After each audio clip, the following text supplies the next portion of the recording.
భారతదేశంలో ఈ micro chips industries చాలా అవసరం. అంటే మన దగ్గర ఇవాళ ప్రపంచంలో ఈ మైక్రో చిప్స్ ఏవైతే సెల్ ఫోన్ దగ్గర నుంచి కార్లలో వాడేటటువంటి దాకా అన్నిట్లో అంటే కంప్యూటర్లలో వాడేటటువంటి మైక్రో చిప్స్ తయారీ కరోనా అప్పుడు ఇబ్బంది పడి ఆ తర్వాతన వాటిని తయారు చేయడం కోసం అని చెప్పేసి అమెరికా ప్రోత్సహించడం, అలాగే జపాన్ ప్రోత్సహించడం ఇట్లాంటివి చేస్తున్నప్పుడు ఈ వీటిలో పనిచేస్తున్న వాళ్ళల్లో 100కి 30-40% మంది భారతీయులు ఉన్నటువంటి నేపథ్యంలో తక్కువ ఖర్చుతో వాళ్ళకి బోలెడని జీతాలు, బోలెడని ఫెసిలిటీస్ ఇవ్వాల్సి వస్తుంది. కాబట్టి విదేశాల్లో అంతకంటే తక్కువ ఖర్చుతో ఇండియాలోనే తయారు చేస్తే బెటరు అన్నటువంటి ప్రపోజల్ని నరేంద్ర మోడీ సర్కార్ ప్రపంచం ముందుంచితే అమెరికా దానికి ఓకే అన్నటువంటిది ఒక ఎత్తు అయితే, ఇప్పుడు అందులో సెకండ్ దశ నడుస్తోందని చెప్పాలి.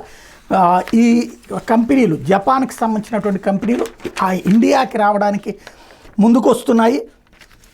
ఖచ్చితంగా మేము ఇక్కడ సంస్థలు పెడతామన్నటువంటి విషయాన్ని ప్రకటిస్తున్నారు. ఇది అత్యంత ముఖ్యమైనటువంటిది.